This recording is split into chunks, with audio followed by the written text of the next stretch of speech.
Hello, BookTube.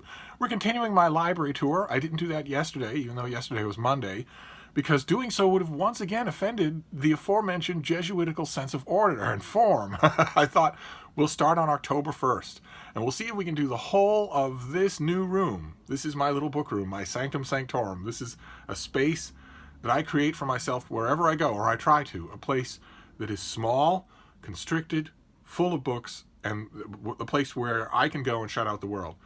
And we're going to try and do this in the entire month of October, so that ideally, when October's over, this library tour will be over. Minus a few straggling things in the rest of the house, but otherwise, it's for this room. So we're starting today on October 1st, and we'll continue straight through the month. Sorry for the sniffles and the bloodshot eye and whatnot. This allergy attack that I've been having for the last 2 days is not quite done with me. And I also want to head off an urgent objection that you might have. I've heard this objection already from muscular teenagers, from my one non-muscular teenager, and from a certain surly houseboy. I am, in fact, standing on a footstool to make this video. And it's a very short distance off the ground. It's just that I'd be reaching out of the camera range in every book, because this first bookcase, these first two, are fairly tall. And in response to that objection, or to preempt that objection, I might point out that I have trekked across over 30 of this world's deserts, including the Sahara, the Gobi, the Kalahari. And by trek, I mean without a van, without a jeep, with camels, or on foot. I might point out that I have ventured well inland in both the Arctic and Antarctic of this planet. I might point out that I have wintered in places like the Yukon with no provender and no shelter. And I might point out also that in addition to all those land escapades, I've also been on small craft in the North Sea in winter, in storms in which we shipped green water. Now, most of you are landlubbers, I don't expect you to know what that means. If you Google it, you'll see that shipping green water is bad. And I'm still here. Now, you might say, okay, well, all those things were 50 years ago. Nevertheless, I think I can handle a footstool. If I fall, you can have the last laugh. So now we're gonna continue. Now that the disclaimers are out of the way. We're gonna start with the first shelf of the first bookcase in this little book room, and we're going to work our way through the whole room, although I'm not going to go all the way around because I'm kind of mischievous. I'm going to save the wall of penguins for the very end because isn't that awful, but I'm going to do it. So the first book is an ex-library copy. This is an old classic from the 1930s. This is Lucius Beebe, Boston, and the Boston Legend.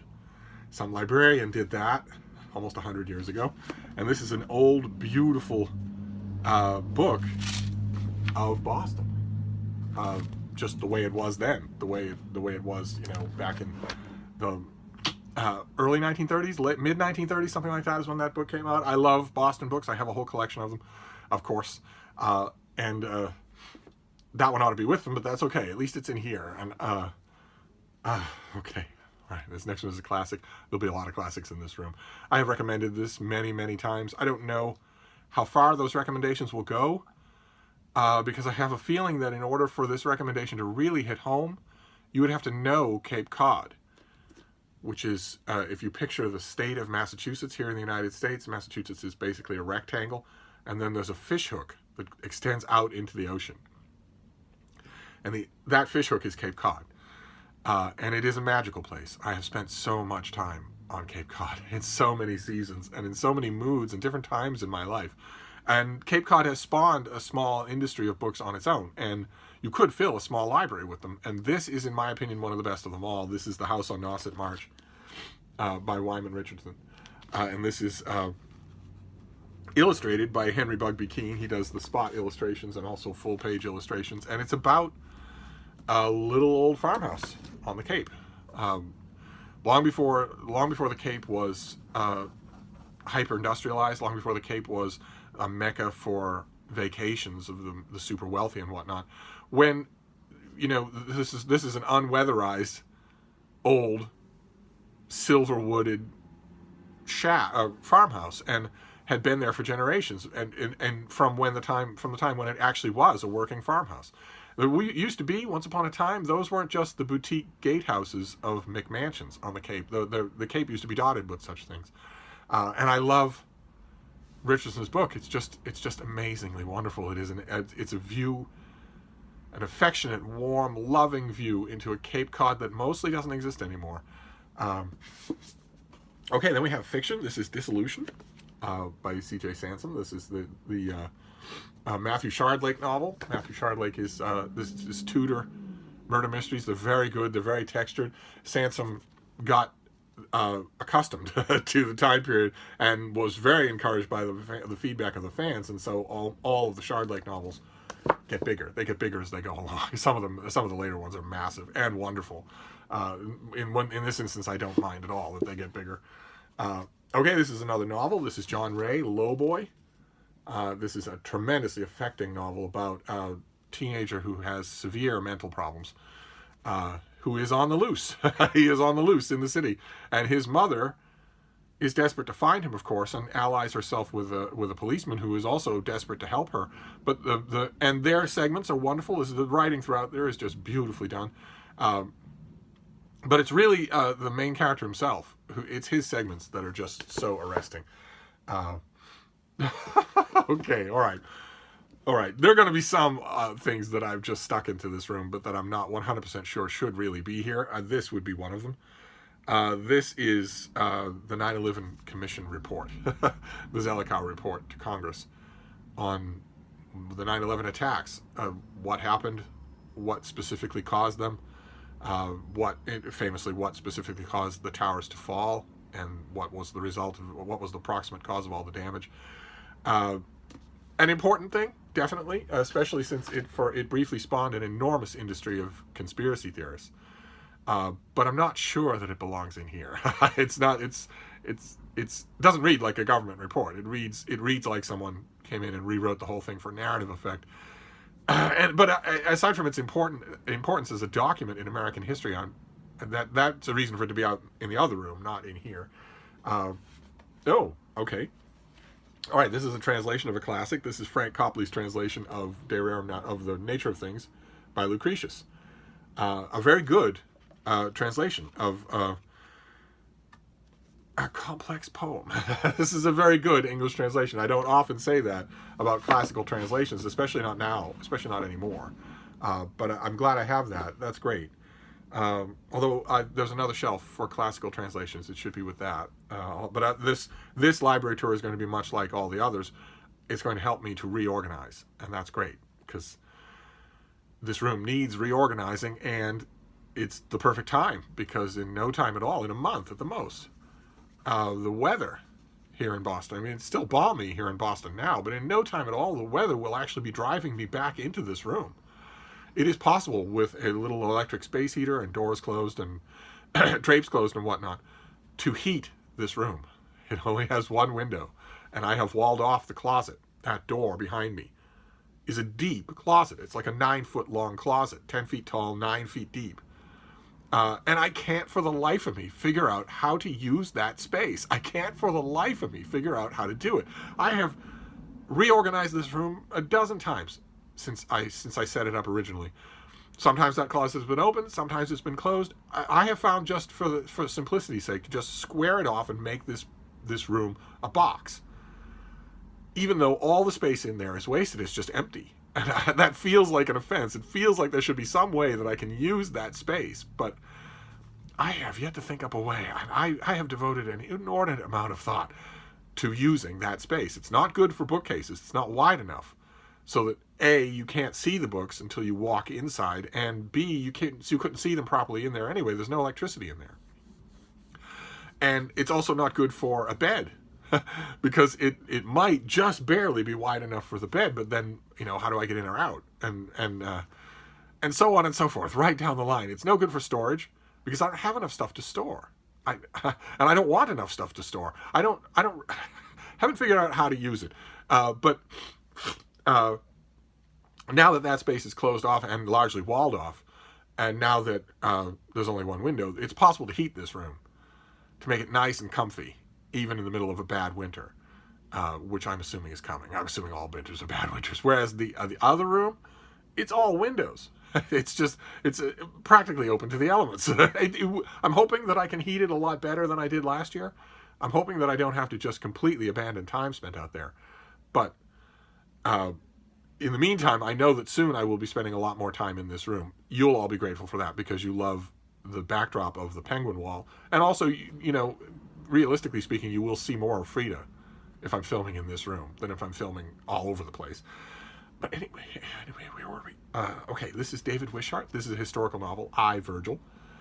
It's a really good, very enjoyable historical novel by the author who went on to write a series of murder mysteries, an ongoing series of murder mysteries that don't sound or read anything like this book, aside from the readability. But the murder mysteries that he writes are very much in the Dashiell Hammett vein. They're very, very good. And I probably have quite a few of them, but this one is an oddity, and I like it. I like it very much. Okay, this is Hammond Inns. This is Hamlet Revenge. This is a terrific murder mystery series, and Michael Innes did a great job with this whole series. I think this might be the only one that I have, or maybe somewhere I have Police at the Funeral, somewhere, not in this room, but somewhere else. But this one has a sort of a Shakespearean theme to it, and that always gets me. That always hooks me. Okay, this is Ernest Harold Baines. This is The Sprite. This is a story of a red fox, which you will never know from this old book because it's all black and white. But this is the story of the author encounters a fox, and they come to like each other. There's no other way to put it. They come to form a friendship. And the fox has the run of the house and is still a wild animal, still disappears for long stretches of time. Beautifully done.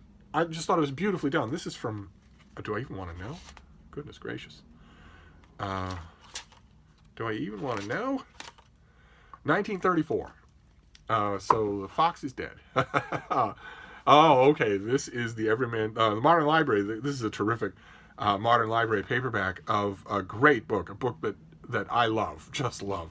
This is Bulfinch's Mythology, and this is just a big unabridged version of it that has the Greeks and then the medieval romances and the Arthurian romances and all that. And you don't go to Bulfinch's Mythology anymore. Now you don't go to it for a kind of Edith Hamilton guidebook to Greek mythology. Instead, you go to it as a storehouse of quotations. Bulfinch is assuming way more knowledge of Greek mythology and of all the literature that's subsequent to it that depends on it than exists today. A normal person going to Bulfinch will be at sea about a lot of his allusions. But the allusions are beautifully done. So if you're up on your romantic poetry, if you're up on your medieval sagas, if you know this sort of stuff and can engage in the dialogue with Bulfinch, it becomes a whole different kind of book. Not a guide, a children's retelling of mythology like Nathaniel Hawthorne did, but rather sort of a snapshot of the effect that those myths have on the literary mind frame when Bulfinch was writing it. That probably came out garbled. It's a wonderful reading experience, but not for everybody. And I've had many editions of Bulfinch's Mythology over the years, many, but I like this one the most, so I kept it. Okay, this is another Modern Library edition, a very stylish thing. This is The Murders of the Rue Morgue by Edgar Allan Poe, and it has the other Dupin stories. This is just a collection of the forerunners of the Sherlock Holmes, the forerunners of the whole murder mystery thing. It has an introduction by Matthew Pearl. Just a very nice, handy edition. I don't have those versions anywhere else because I used to have big, fat, collected Edgar Allan Poes, and I've gradually gotten rid of them. No matter how beautiful they are, I've gradually gotten rid of them. They just weren't getting enough attention. And I'm trying, believe it or not, despite the fact that you're going through 90 million library tours here, I am trying to shrink the size of my library. It's a hopeless task. Readers are involved in it for their whole lives. But nevertheless, if I have a big book on the shelf that I don't return to, it should go. I know that's pitiless, but it should go. If I don't return to it on a regular basis, it should go. I might like it, sure, but I don't like it enough to keep it. Let's see here. Oh, okay, now we've got two histories. Okay, the first one is by Elizabeth Jenkins. This is a Phoenix Press reprint of her book, The Princess in the Tower, about the nephews of Richard III. whom he had executed. And this is scholarly, beautifully written. It's old, too. I think this is also the 1930s. Oh, no, 1978. Okay, so still old, but not that old. And for some reason, it's in here. I really liked it, but not. It's a work of history. I have a whole history section out in the other room. And for some reason, I also have this. I have Audrey Williamson's The Mystery of the Princes right next to it, which is also really good. This is an old Dover paperback, I believe. No, Academy of Chicago. And this is probably from about the same time. Yeah, 1978.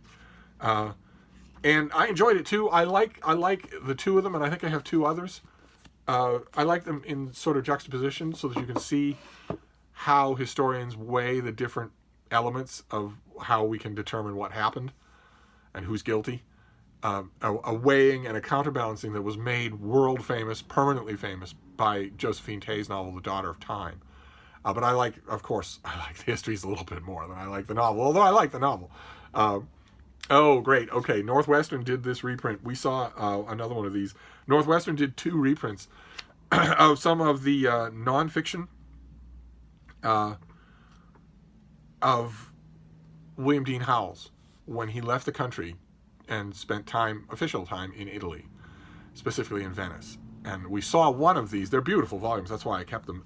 We saw one in the other room. The reason this one is in this room is obviously because it's about Venice. This is Venetian Life by William Dean Howells. This is just a collection of his dispatches and his. This is his book on Venice, where he lived with his family, and it has black and white spot illustrations throughout it as well. So it's quite nice. And boy, oh boy, I love it. I love it. I go back to it, so I'm glad it's here. That's great. And then, okay, this last one. Keep in mind, this is the last one, but keep in mind, this is a tall and narrow bookcase, so each shelf will not take us very long, provided I don't windify the whole time. And this we've just seen. I just put it here and removed its predecessor. This is Tribes with Flags by Charles Glass. I had Picador UK trade paperback here on this tall shelf, and I had it because I didn't have this, because this is the version that I prefer. This larger American trade paperback, I actually prefer it, and this is a book that I reread, either in part or in whole, often. Because Glass is a really good writer. He's a really good writer. So there you go. I'm trying to be delicate here so I don't destroy anything. So that is the first shelf of the Little Book Room book tour. So we've got a whole bunch more books to go. But I am still confident that we can do this in October. Even though there are quite a few shelves, they are packed full. So we will come back to this tomorrow. That's all. We will do 4 of these this week, and then we'll just barrel on. So I'm going to wrap this up for now and descend from my step stool. So if I survive, I will see you soon. Thank you, BookTube.